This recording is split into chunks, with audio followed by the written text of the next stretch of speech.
What do you make of all the fallout of this, Tony? Are you outraged as much as every Everton fan that I've seen on Twitter? No, I'm not, to be honest. And I think we're better than that. We don't need ex-players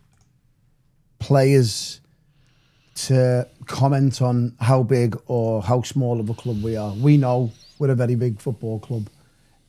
Yet to the relative fan in the past 20 years, it wouldn't come across as that. So I think Lee Dixon should know better.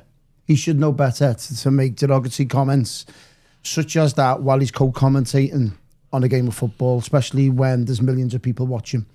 So with that, if he was a young supporter who was just been watching Premier League football over the past 20 years, you could probably try and he'd have a valid opinion on it. So Everton aren't a big club, if he was to say that. So Lee Dixon was starting out his playing career while Everton were at the powers of English football.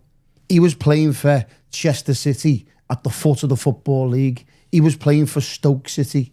He was watching his beloved Manchester City while Everton were a dominant force in English football back in the 80s. So he should know better. Lazy comment. It is, because he knows Everton are a massive football club. Yet because they haven't won a trophy in the past 30 years doesn't mean any difference. It doesn't. Everton are the fifth most successful club in English football. That's it. They're the founder members of the Football League. They're the founder members of the Premier League. Only four clubs have won more titles than Everton in the top flight. We know this. Only 6 stadiums in England have got a bigger capacity than the Hill Dickinson Stadium. We've got 25,000 season ticket holders on the waiting list. They're waiting for this. They're waiting to come and watch Everton. That's the power of how strong this football club is. So Lee Dixon should know a lot better than to make comments like this. Now, as I've just touched on, for any fan under the age of 30, you could probably take in significance of what they've said and go, do you know what, he kind of got a point, because he's a 30-year-old lad. He doesn't know how big of a football club Everton are and used to be, even so. But for Lee Dixon to come out with them comments as well, he knows better. He's been around English football for a long period of time. As I just touched on, he was watching his beloved Manchester City. He was playing for your Stoke Cities, your Burnleys and your Chester Cities, while Everton were a dominant force in the 1980s, winning European trophies, winning leagues, winning FA Cups. He knows better. He really, really does. So he's got a very small memory in terms of where Everton Football Club are. Now, I've heard this opinion several times, especially on social media, that, well, why hasn't a big club come in for Jordan Pickford? What difference does that make? It makes no difference whatsoever.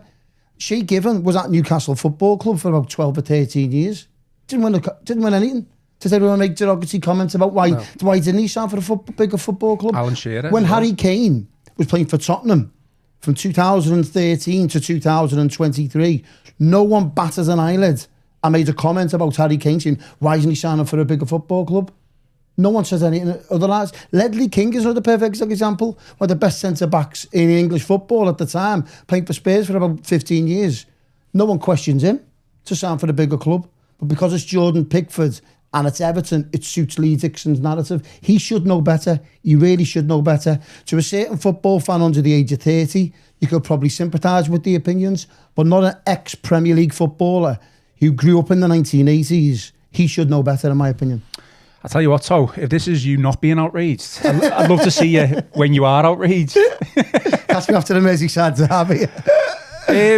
I've got so many conflicting thoughts with regards to this. First off, tweet about it this morning. I think it's, first off, the Lee Dixon big club comment is just a lazy comment. Yeah. I think unless you're slated as being in the top 6, the Sky 6, you are deemed to be a small club, or certainly not a big club. Everton, in our eyes, are a big club. I don't think that's, without saying. I think even to a lot of rival fans, Everton are considered to be a big club. Obviously, over the past 20, 30 years without winning a trophy, I don't think that has helped the situation, certainly being in a couple of relegation battles over the past 4 or 5 years. So I get that point of view from Everton not seem to be a big club. I mean, you look at, I'm sick to death of the debate of who's a bigger club between Everton and, say, Newcastle, Villa, West Ham. You know, teams who, you know, I know Newcastle have won a trophy recently, but on the grand scheme of things, in modern day football, you could say, like, well, Newcastle won a trophy. Then, you know, there's the argument say, well, they're a bigger club than Villa, they're a bigger club than Everton. Villa, they've been in the Champions League. Are they a bigger club than Everton? Are they a bigger club than Newcastle? So, to be honest, I'm sick to death of who is the bigger club. My concern is that we haven't won a trophy in the past 30 years, and there's been a number of reasons for that. There's been a number of mitigating factors for that. And to call out Jordan Pickford to say, well, why aren't you moving to a bigger club so you can go and win trophies and stuff like that? Why aren't we praising Jordan Pickford for being loyal? In an era where we've had, or a season where we've had players or player down tools to get a big money move to a rival club and eventually get his move, why aren't we praising Jordan Pickford for staying at Everton for so long?